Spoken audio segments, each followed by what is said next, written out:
Hey now, it's Sharon, and I'm back to share some thoughts, ideas, experiences, and opinions on how we can better policing here in the U.S. on an individual basis. If you're new to the channel, I'm a retired detective. I worked for 20 years for a southeastern city in the U.S., and I was also in the military. I've been talking about white men and my experience in the workplace with them, and I asked a particular question about white men in government. I got a couple of answers. Mostly, the most answers I got were clicks on negative comments that I was racist for asking the question, that I don't need to be on the internet, stuff like that. You could tell people didn't watch the whole video. And I wanted an honest perspective on your experience with white men in government, and do they have sympathy, empathy? Do they care in government? And a lot of people couldn't answer the question. Either I saw like 20 clicks for the negative, I'm a racist for asking the question.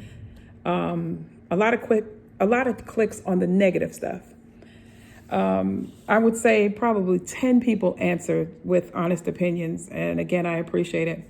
But let me tell you another reason why I keep harping on white men. First of all, they control most of government, right? I've worked in the government as a law enforcement officer. I was a detective.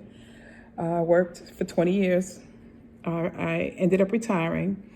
And what made me ask this question is that I had an issue with white men. I had an issue with white Christ and white men. And what sent me on a research journey, a studying journey, was that I was ostracized and retaliated against while policing for telling the truth, basically. 2 different times. And it was mostly white guys that ostracized and retaliated against me. Now, as for the black guys and women, the women, the ones that I call my friends, they were by my side. The black men, they stood at a distance, and some of them, a lot of them, told me to keep my head up and stuff like that. But in public, not so much. So yeah, there's that. But white men, the ones that I worked with, kept their distance. I was told things. They said things to me indirectly, like in a group. They'd be talking and then I'll hear something, dumb stuff. And that it put me by myself a lot because I didn't get backup and things like that when I was out on the street in the unit I worked in. And so that caused me to be alone. I started researching and journaling and questioning myself about telling the truth. And who was I?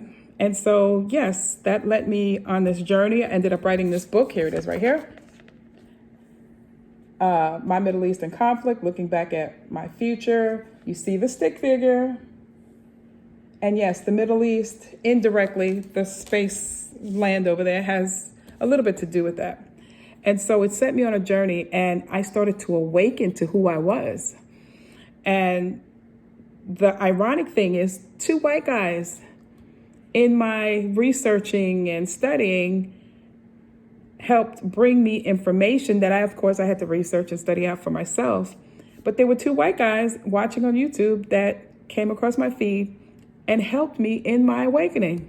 Ain't that something? I had an issue with white Christ, the white guys on my job, and then here it is. I'm alone, studying by myself, being retaliated against and ostracized, and it's 2 white men in the beginning.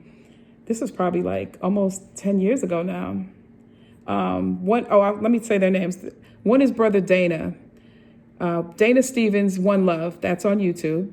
And Seven Trumpets Prepper. I don't remember his name, but that's the name of the YouTube channel. I don't know if he's changed it because I saw something recent and it didn't say the same thing. But Seven Trumpets Prepper, he was another one that helped me in researching and in my faith and things like that. And so, yes, I wanted to ask the question because it was on my mind. Working with white men, and I don't know all, and I'm not generalizing. I'm talking about the ones that I know and work with or knew. They barely had sympathy for themselves.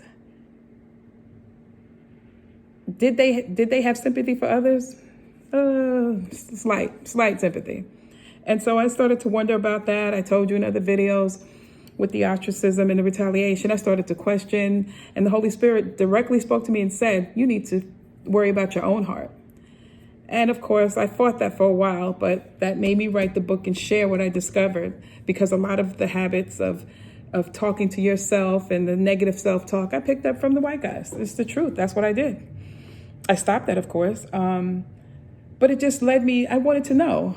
And again, I had an issue with white Christ and white men, the ones that I worked with.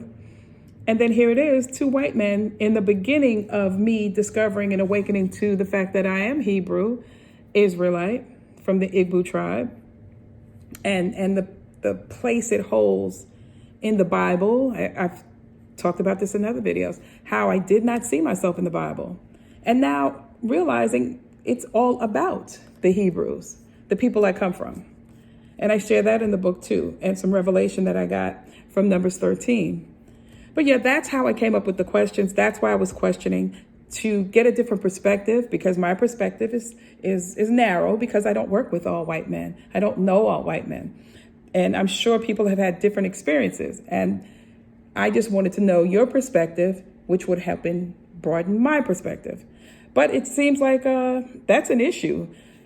YouTube probably has an issue with it because it didn't really push it out, but it's okay. The answers that I got, they helped.